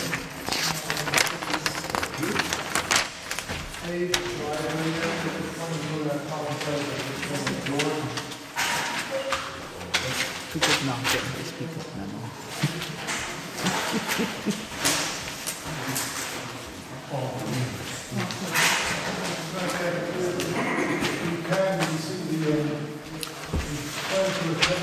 Can you just grab the microphone? Or just holler. Holler's fine. That's fine, I'll talk. Yep. Okay, yeah, we plan on putting a 10 by 30 driveway paved area along Dunwoody, so we can get the trucks in and out as suggested at the last meeting, and to put a small structure on the site to house materials and equipment that need to be stored for the vehicles, the training, and so on. I've also included with that package maneuver techniques and truck radiuses for turning out and special maneuvering that's been done in the rest of the site. The site is basically hidden from the neighboring residences, which is across Chauncey. This edge of the site is a parking lot for another shop. Across the road is a restaurant with a park lot. Route 52 is here, so we plan on turning onto Dunwoody and into the site. Now, the procedures that go on at this particular maneuver, maybe we should have, you want to talk about that? Yeah, these are Adams, one of the owners of the property, coming up to your school, and you can explain. Good evening, everybody. We'll make it hopefully short and sweet. I know it's late. Again, my name is Adam Neary from Heritage Auto School. So the procedures we'll do, only one vehicle at a time, either a tractor trailer, a school bus, or a box truck, will be used at a time, doing backing, which is just going straight back to make sure that our students can go in a straight line. Seems fairly easy for most. Then there's alley docking, which is a simulation, so we'll set up the cone so that they can go straight back and then to the right or to the left to simulate going into an alley dock situation. And then also parallel parking. Tractor trailers don't parallel park, but the New York State DMV, they want to make sure you can maneuver to do a parallel park to have the skills to do that. You can do other maneuvers. So that's what our main goal here is to have this site for, is to do this safely and not on public roads like every other driving school is doing now. But the FMCSA is now making it mandatory for schools not to do it on public roads. We need a facility like this, either rented, like you suggested at one last meeting, or we don't want to rent because, God forbid, something happens there. We can't do our maneuvers there now. We can't do business, so we want to own our property here at this location, so we're there for many more years in business. We will do the soil test. We do get a few numbers, recommendations, and we'll get that done. And I believe that was the issues there, unless there's others. All right, thank you. Where's that building gonna go you're talking about? Is that the, Bottom left, right, near 52. okay, what's going to be in that building? Oh, okay. What is going to be in the building? So in the building is mainly for us to have someone come into the office. There may be some, a toolbox or two type of thing in case we need it. Lights, headlights, things like that, just stuff for maintenance purposes like that. We won't do any kind of maintenance there, like oil changes and such. We go to Monticello actually for that, at one of our dealers. But just for people to come in, leave, and have a place to, meet us. And looking presentable there right on 52. Porta potty. Power. Consultants? Where are they getting the power from? You're going to have the trailer no power for it? I haven't seen this submittal yet, and so ordinarily we might have a submittal, whenever is the submittal date for the next, anyway, Vera will find that out. So I guess my feeling is I'll take a quick look at this, but I don't, what is it? 21st of April. 21st of April is the submittal date for the May meeting. And so I'm not going to spend any time on this because I don't want to drill down through the escrow when we still have a major question of the wetlands. That's all I have for now. Just to echo, we haven't seen this, but if the board will recall the discussion at the workshop, there were two issues. One was the wetland. The gentleman says they're going to deal with that. We need that question answered. The other one was what was necessary to establish the use. They apparently had a sit down and discussion with Mr. Walters, the fact that they're now putting a structure and providing, a location in which to conduct business, if you will. The building inspector is now satisfied, code enforcement officer is now satisfied that it serves to define the use. So if they can address the wetland issue, this could move forward, but there are still going to be issues. How much disturbance, what the final surface is going to be, so on and so forth. Traffic maneuvering, it's one thing to maneuver on site. That road and that whole area there is a little tight pulling in and out. So you might have to extend your maneuver, show us how you're going to get out of the street without blocking the neighbors and affecting the restaurant. But as Liz says, it doesn't pay us to do a lot of review until the wetland issue is resolved. But at least now the question of, is this an acceptable use, that's been addressed, and we can move forward now that they've incorporated a structure and some additional details. Is there a preference on surface? My preference on surface would probably be some type of asphalt for the maneuvering of the vehicles. I have seen folks maneuver on gravel, but you have dust issues, you have rutting issues, you have a few other things. Mud. You may have, Mud. you may have tracking issues. I'm trying to be a little less, A little more professional. but, so it's something they're gonna have to consider. Okay. Thank you. And, you know, that affects the limits of disturbance and everything, but they're working at this, they're addressing the major concerns. So the next big one is wetlands, and then we'll go from there.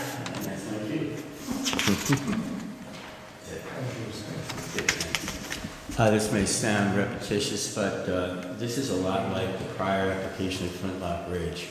When you take a look at the soils maps from NRCS associated with this particular parcel, virtually the entire parcel, with the exception of an area here, an area here,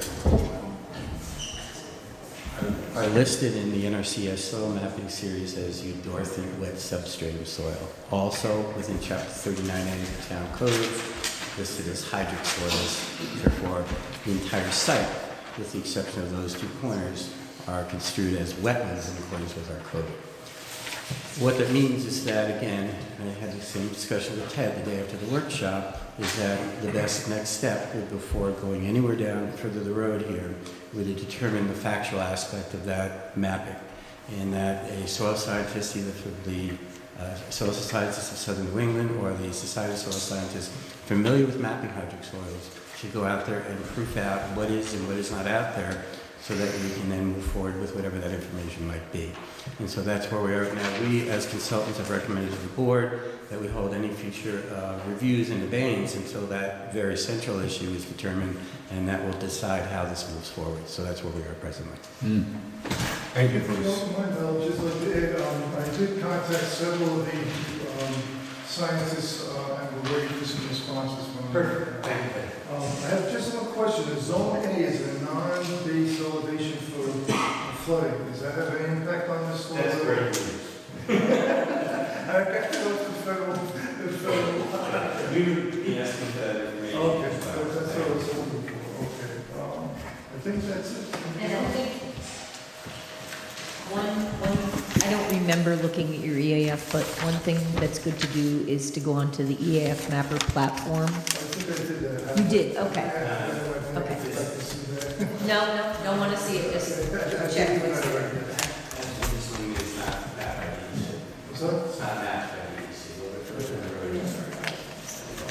Any other questions? Yes, sir. Are you working on grading and drainage plans? Well, the site is relatively flat, to answer the question, yes, we've graded. Well, you're the site. proposing to knocking out that old foundation that's in there. Foundation, fill it in, compact it, and put whatever material on top that we will need to do for the whole site. There is also a situation where I'm investigating is, they use it on other projects where you have geogrids that you put on the soil and you fill with sand and or item 14 and or gravel. And that's a possibility for what we're doing on this site. Yeah, how are you gonna handle your storm drainage? Well, actually, there's 5 catch basins on the whole property on the downhill side of it. So I think they were placed there originally to take care of that situation back there. But if there is a major issue, we have pervious surfaces we will not need to concentrate too much on. Yeah, but after you run some 18-wheelers around, you're gonna compact any kind of a surface you put down that you don't pave, and water's gonna run off it anyway. You're correct, but with the geo grill, actually that happens as poorly as it. I dealt with that stuff for 55 years. Yeah, there was all kinds of promises that didn't work. Yeah. I think your stormwater drainage is going to warrant some close attention. Yeah, you're right, Dennis. There's nothing worse than having water coming off that site and spilling across the highway. Right. One of the issues that needs to be looked at, if indeed this is wetlands as proofed out, is what the function of that wetlands is. Now, right now when you drive by, it doesn't look like much is happening out there. It's basically a grassy field with a little stone foundation on it. That's about it. However, really what needs to happen if it is determined to be wetlands is what is the functional aspect of that wetlands. And probably, there's many functions that wetlands have. Probably that has a lot to do with groundwater absorption and flood attenuation, as we all know around Route 52. So any work that the board might consider to be happening in the wetland buffer would have to address and in fact mitigate, if possible, that function. And one of the things that might happen here too is that Route 52 and section of 52, and I think Bill Walters has this information better than I do, is in what's called the designated Main Street area with respect to DEP, meaning that if paving is going in there, then stormwater attenuation has to be addressed by post-construction stormwater management practices, which makes it difficult if they have high groundwater conditions, etc. So there's some challenges here for this site, and we're just going to take it one at a time and figure out where the wetlands are first. That's a tough drainage area down on the flats down in there, yeah. And the other thing I'm concerned about, has the town highway superintendent been notified of the possibility or the probability that you're going to be pulling off that property with tractor trailers that are going to be 53 feet long, and you're going to be making at least a right angle turn onto Dunwoody Road to get out to 52. Is he aware of what's going to happen with a tri-axle tractor and a tandem axle trailer when they twist and start to tear up the pavement on Dunwoody Road? Are you going to be prepared to rebuild the road? We will talk to the person that you just mentioned. I've spoken to him as well. Yeah, because we've seen it happen in town before. Oh, yeah, I mean, yeah, it's roads, unfortunately, they break under pressure from vehicles driving them every day. Hi, my name is Brian, I'm one of the owners here at Heritage Road School. Just want to add, maybe so you understand, these are empty vehicles, never loaded. So they are a lot lighter than your tractor trailer that's carrying heavy loads. Single axle tractor, it's a smaller tractor. They're not as heavy as you imagine them to be. I've never had road issues tearing up roads with the vehicles that we've driven.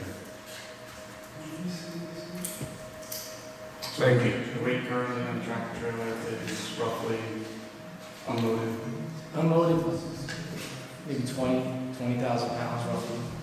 Well, make sure on the plans that you show what the section of the road looks like as far as subbase and pavement and how thick it is, how heavy it is, what kind of weight rating that Dunwoody Road is designed and built for.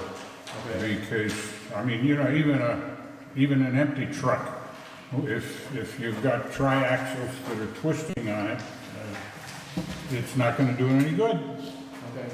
Well, we elected to do Dunwoody because we wanted to have less traffic in and out onto 52. Our next option would be to enter from 52, which means we're putting a driver there, which I believe would be more cumbersome with the traffic on 52. So that's why we did this, but we'll look into what you're saying and we'll make another evaluation and we'll speak to the traffic. There's a lot of details that need to be paid attention to here. Are you absolutely right? Yeah, and we can work with them, but you got to give us the information that we can work with. Are trucks currently not permitted on these roads over there? Is it? No, 52 is. Well, we're not going to It is, so then it should be weighted for it. Because that just doesn't say no trucks. And then we have one tractor trailer, one bus, and one box truck, so it's not, and then, yeah, it's not a multiple. We're known as personal one-on-one training. We're not going to have a lot of people there at one time. It's going to be an instructor and one student at a time throughout the day. And that's only, the maneuvering is only done for about an hour in the morning, or in whatever time the throughout the 2 hour day, yeah. And then they take them out on the road for the rest of the driver training. All right, thank you. Anybody have any questions on this? We got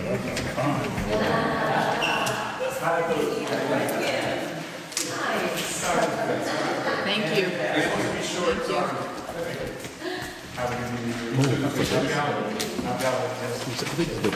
All right, it's working below the line.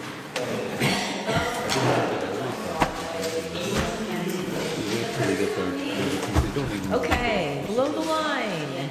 Route 52, as you all know, I sent an email out to them saying, please give us a response to the March 24, 2020 review memorandum based on offline consultation. I haven't heard anything back. I think I did forward that to you guys, didn't I? I did, okay. So that's pending. They can respond or not. Old 17 LLC, I just need to do a sign off, but as far as I know, the plans were already signed. All the conditions were kind of wrapped up and we just needed the one chunk to be able to do a sign off letter. Holly property, we have a submittal that arrived too late to be reviewed before this meeting, so that will be reviewed for May. 5th, May 5th and 12th? Okay. And then one of you guys is gonna have to do the rest.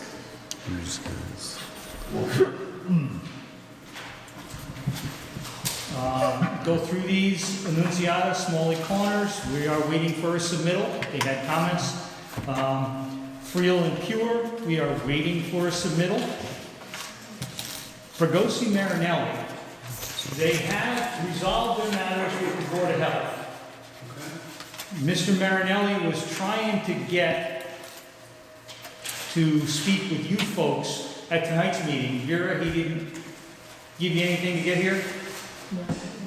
So, he asked for instructions as to what he required, so I sent him some guidelines. Effectively, if you remember, this is the house that they moved the house and they moved the septic, and they got caught. So they had to go through the Board of Health approval process, which they've now seemed to have resolved. The house is just about finished, and he would like to come in and do what he needs to do for you folks. And he says, what do I need to do? And the simple answer is, we don't know what you did to begin with. So get us essentially a plan. It may in fact be a partial as-built at this point in time.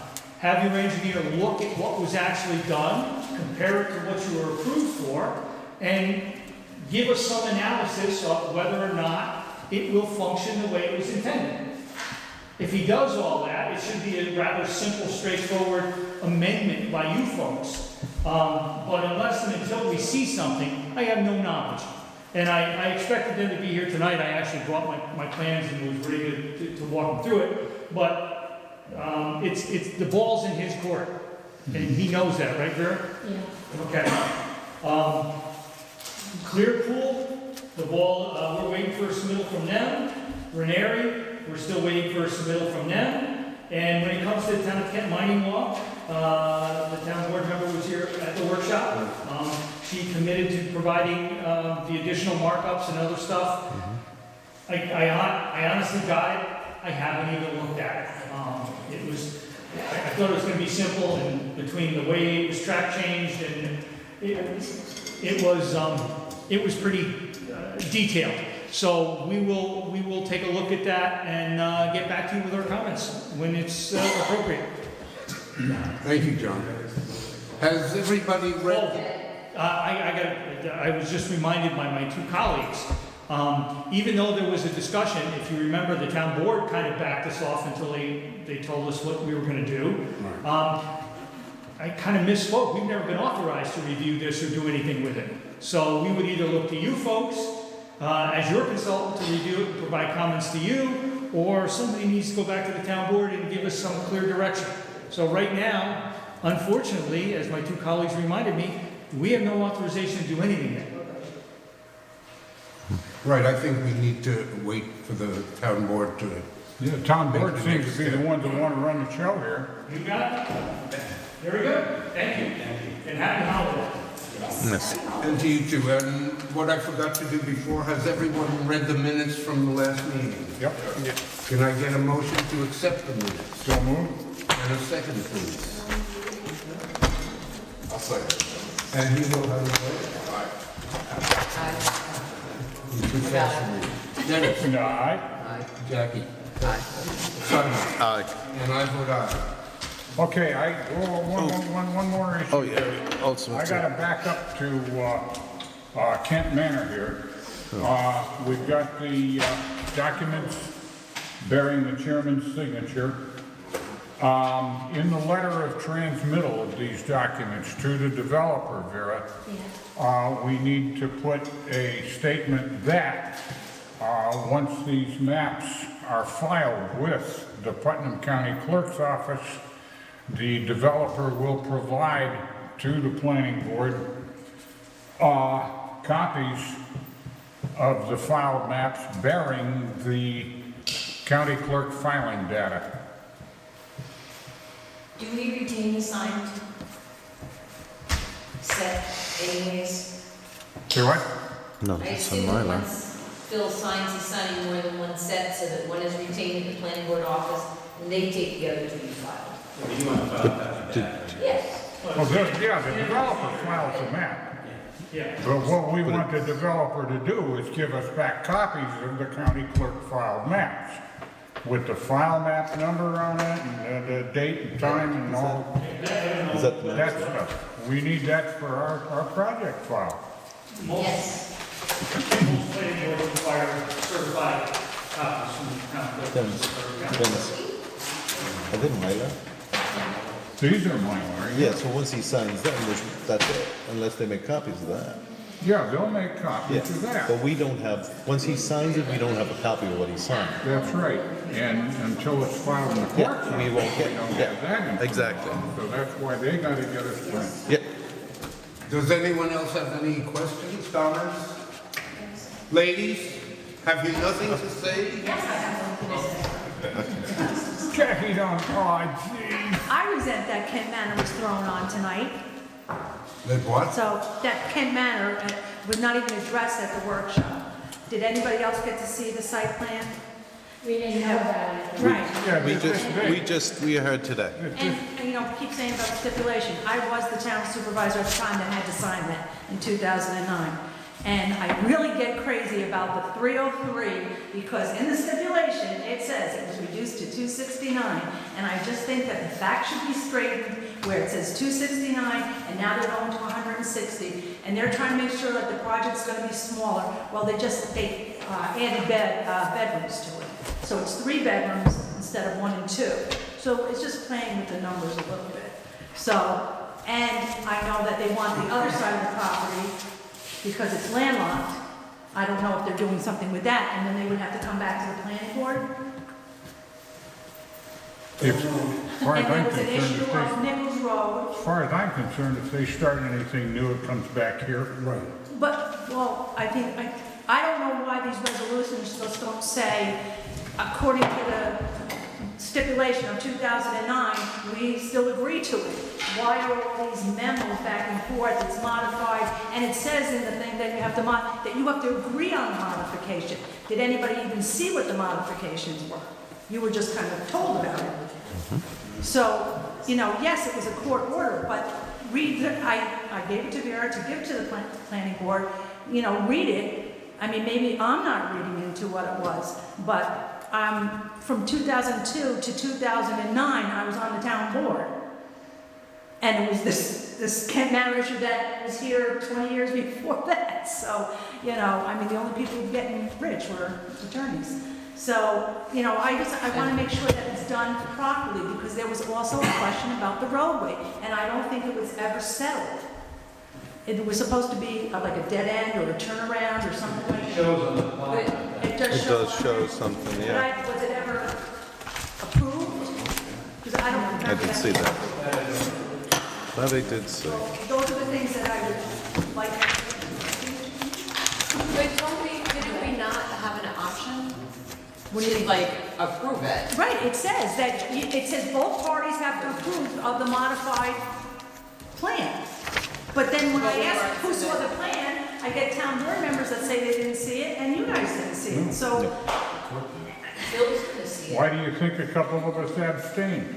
Right, but that's what I'm saying, is that, you know, I think it needs to be like laid out, let's look at the plans and, But I'm just saying, you know, the plans need to be. Our hands would have been tied though either way, right? The what? Wouldn't our hands have been tied though either way, because it's really the town attorneys that are in control of it, correct? Right, part of the project has been approved. I mean, to the right side. I believe they want to go to the left side also, where Cardo's property is. It seems to me to be reasonable that we at least find out what the current plans are. I mean, we've seen I thought there was something that the was. site plan, but That there was That's it. landlocked property. Right, that's what we saw. This is it. This is it, right? I mean, I agree, we probably can't do a thing about it, but at least we know what it is. The Nickel Street loop, Yes, I think will be the road going down 152, separate that landlocked property. It doesn't go far down. Disturbance pocket. right, 'cause I thought one time it was supposed to be an exit out that. They're going to have to submit two Okay. plans that show Well, again, I just. what they need to do in a 5-acre pocket. No, To develop Mr. Chairman. the property. Are we still meeting? if we're still meeting, you haven't I adjourned. can. Can I get a motion to close the meeting? Yes. Can I get a second? Yes. Hugo. Sabrina. Simon. Jackie. Dennis. Yeah. Aye. Meeting is closed. Have a great holiday, everybody. Yes,